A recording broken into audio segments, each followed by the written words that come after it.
ভিক্ষুক রাস্তা দিয়া যায় আর জমিদারের পুত্রবধূও যায়। একজন সামনের থেকে আসতেছে, একজন সামনের দিকে যাইতেছে। দুইজনের ক্রসিং এর সময় ভিক্ষুকের গায়ের কাদা জমিদারের পুত্রবধূর গায়ে লেগে গেছে। সে দুনিয়া আন্ধার করে ফেলছে, স্বামীকে ডাইকা নিয়ে আসছে, বলছে ভিক্ষুক আমার কাপড় নষ্ট করে দিছে। সে শুধু ভিক্ষুক ছিল না, বৃদ্ধ ছিল। বৃদ্ধ ছিল না শুধু, জীর্ণ ছিল, শীর্ণ ছিল।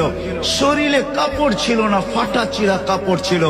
পায়ে জুতা ছিল না, পেটে ভাত ছিল না। জমিদারের পুত্র সইতে পারে নাই, যৌবনী শক্তি সয়তো সয় কি কইরা তার স্ত্রীর গায়ে ভিক্ষুকের কাদা। বস সমগ্র শক্তিকে হাতে জমা করা, একত্র করা বৃদ্ধের গালে বসায়। বৃদ্ধ কিচ্ছু বলে নাই, শুধু উপরের দিকে তাকায় দুই তিনটা শব্দ উচ্চারণ করছেন। শব্দগুলা হলো ইয়া মাল্লাহ তারা হলো ওয়ুন, ও আল্লাহ চোখে দেখা যায় না।